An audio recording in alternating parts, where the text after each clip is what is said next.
Tu veux annoncer le générique? Tu veux annoncer le générique? Oui? Oh, tu veux pas me foutre la paix, là, j'ai autre chose à faire que de passer dans ta vidéo à la con, hein.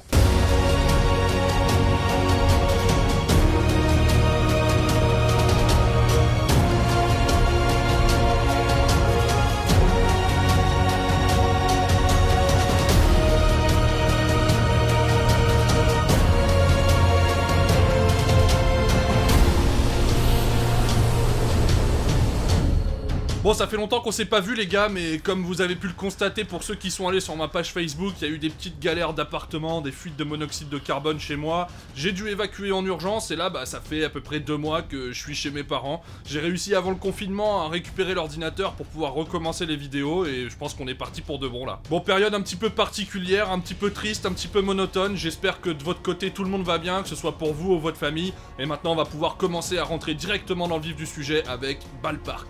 Ballpark, c'est un parc qui est d'emblée très inquiétant. Dès que vous arrivez sur le parking, vous avez l'impression que vous arrivez sur le parking de la crèche, de l'école maternelle ou de l'EHPAD locale. C'est-à-dire qu'il n'y a rien, il y a quelques places de parking le long d'un trottoir, on vous annonce une station-service, une cafétéria, un parc d'attractions, et puis bah débrouillez-vous avec ça, tout est au même endroit. Ballpark c'est le bordel, c'est un lieu qui regroupe genre tout ça. De prime abord, c'est super inquiétant quand on arrive à Ballpark parce que la première personne qu'on voit avant d'entrer dans le parc, c'est un clown qui est devant les grilles, mais genre le clown encore plus flippant que celui du parc Saint-Paul, et qui n'a pas du tout l'habitude de voir du monde. On a l'impression que si le gars a vu 5 visiteurs dans la journée, c'est journée de forte affluence. Alors quand en plus il nous demande d'où on vient et qu'on lui répond de Paris, le mec, ça y est, dans sa tête, c'est Walt Disney World, Ballpark. Et ouais, tu te rends compte des gens qui viennent de Paris, c'est la folie. Alors ce parc, d'accord, c'est très vert, il y a des petits animaux et tout, mais il y a plein de trucs qui le rendent super creepy. Genre vraiment l'inquiétude la plus totale. À la nuit tombée, je voudrais pas m'y trouver. Mais alors vraiment pas.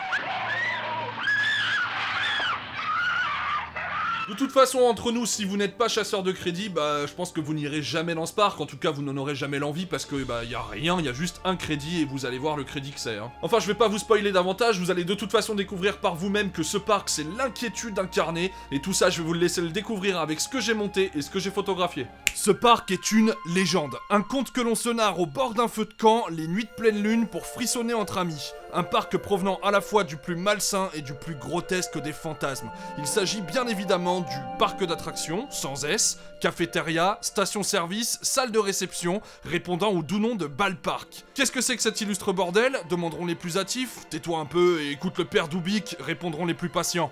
Et si vous chassez les grands 8, vous serez obligé de passer par Ballpark qui dispose bel et bien d'un crédit, et quel crédit! C'est vrai qu'il faut vraiment être déterminé et prêt à tout pour franchir les portes de cet endroit. Pour y entrer, vous devrez faire face à un clown issu de Ça, il est revenu, qui vous demandera la modique somme de 10 € pour accéder au plus magique des mondes magiques.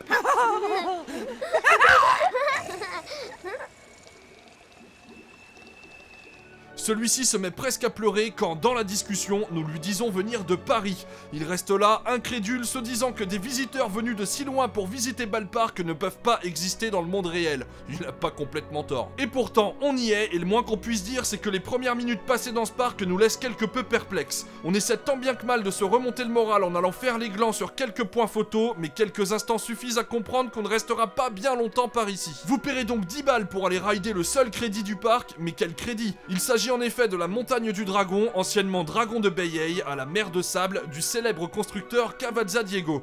Et un Cavazza Diego qui nous alpague du regard, faut rien de plus pour nous faire craquer. Une sorte de pomme sans pomme au parcours circulaire d'un inintérêt déconcertant. Un qui dit comme tireur ne saurait en faire. Bref, ça valait le coup. A noter qu'il y a un seul opérateur pour 5 attractions et qu'il faut attendre qu'il finisse son tour sur chacune d'entre elles avant de pouvoir faire quoi que ce soit. En dehors de ça, nous trouverons pêle-mêle des autotamponneuses, mais vu qu'il y a 4 personnes dans le parc, c'est pas forcément d'un intérêt mirobolant, un bateau pirate au bord de l'effondrement qu'on entend souffrir à chaque balancement, des chaises volantes elles aussi au bord de l'effondrement, ce qui rend le tour assez inquiétant puisqu'on ne sait pas si on va mourir ou pas. Des balles dans lesquelles vous montez pour marcher sur l'eau qui se trouve être la nouveauté de l'année, un petit carrousel, mais c'est pas tout.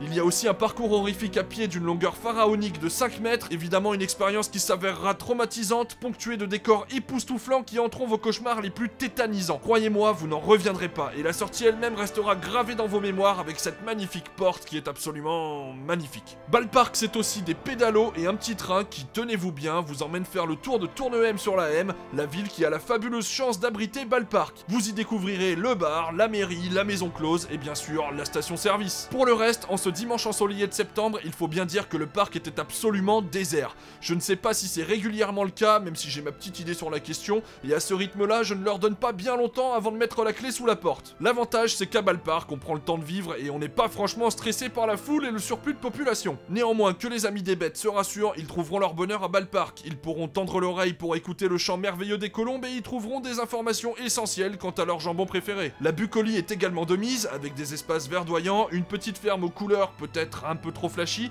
et une petite maisonnette, ma foi, plutôt jolie, qui dénote pas mal avec les attractions qui ne ressemblent pas à grand chose posées au petit bonheur la chance dans le parc. Par contre, difficile pour moi de faire l'impasse sur cette caravane d'un glauque ultime où on peut imaginer qu'il a dû se passer 2-3 trucs pas très catholiques. Ou peut-être trop catholiques justement. Les enfants, restez loin de cette caravane. Bordel, j'en ai des frissons rien qu'à la regarder. Vous pensez que c'est mignon ces autocollants de clowns là? Mais non, c'est pas mignon, c'est l'angoisse absolue et suprême, et n'importe qui vous le dira.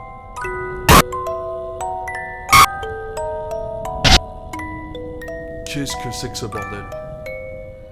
Bon allez, il est 11h, ça fait 1h30 qu'on glande à Ballpark et on a déjà fait 3 fois le tour. Le clown de l'entrée nous indique dans une euphorie sans pareille que le petit train qui fait le tour du bled ne partira pas avant 14h, nous exhortant à rester. Ce que nous ferons bien sûr. En fait non. C'est curieux mais étrangement, on ne se sent pas l'envie d'attendre 3 heures pour le départ du train. Donc ce sera pour une prochaine fois, ou pas. Tristesse et mélancolie d'un parc qui sent le roussi. Là où je me dis qu'on a quand même eu de la chance le jour de cette visite, si tant est qu'on puisse parler de chance, c'est que le temps était plutôt ensoleillé, il y avait des éclaircies, c'était pas maussade parce que ça aurait vraiment pu ajouter à la tristesse tout ça. Ce qui est sûr, c'est qu'à l'époque, on sentait vraiment que le parc partait à l'abandon et que il y avait pas d'argent de toute façon, donc on pouvait absolument rien y faire quoi. Et d'ailleurs, je me suis dit à l'époque, je pense que d'ici la fin de la saison, il va fermer ou l'année prochaine, mais en tout cas, il en a plus pour longtemps. Je me suis pas tout à fait trompé parce qu'il a fermé en 2012, il a rouvert 4 ans plus tard avec de nouveaux propriétaires, donc en 2016, qui ont eux-mêmes reconnu que quand ils ont récupéré le parc, c'était une friche. Il y avait des hautes herbes partout, rien n'avait été entretenu, les bâtiments étaient complètement abandonnés, il a fallu racheter de nouvelles attractions parce qu'il y en a qui tombaient en ruine. Aujourd'hui, je peux quand même vous exhorter d'aller découvrir ce qu'est devenu le parc sous le giron des nouveaux propriétaires si tant est que vous habitiez à côté, parce que si vous faites 300 bornes pour ça, ça vaut peut-être pas le coup. Mais voilà, ça a certainement changé, là c'était un parc qui était en fin de vie, j'ai l'impression qu'à l'époque on avait vraiment tendance à visiter les parcs en fin de vie, confère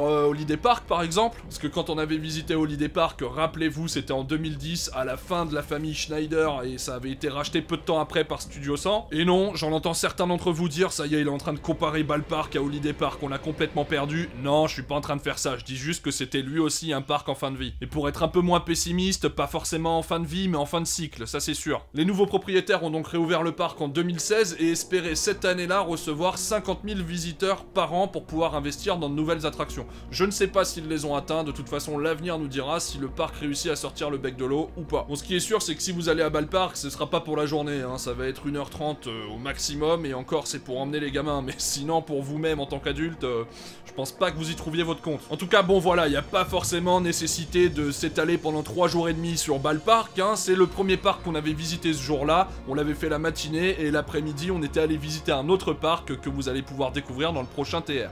En tout cas voilà, en ce qui me concerne, je vais essayer de vous faire des vidéos assez régulièrement, donc il n'y a pas d'histoire de vendredi, là ça sortira quand ça sortira, je vais essayer de les faire sur un délai assez court. Donc je pense que quand vous verrez celle-là, la prochaine sortira quelques jours après, mais pas très longtemps après. Et je suis vraiment content de pouvoir vous retrouver et d'avoir cette petite configuration de fortune, là ça durera pas 3000 ans comme ça, je récupérerai mon appartement par la suite, mais en attendant, c'est le mieux que je puisse faire, et puis finalement c'est pas plus mal. Je préfère faire comme ça que d'attendre de récupérer l'appart et puis qu'au final vous n'ayez aucune vidéo. Ce serait dommage. Bref, avant de pouvoir sortir la nouvelle vidéo, je vous souhaite juste de passer un bon confinement. J'espère que c'est pas trop long pour vous, que vous trouvez de quoi vous occuper.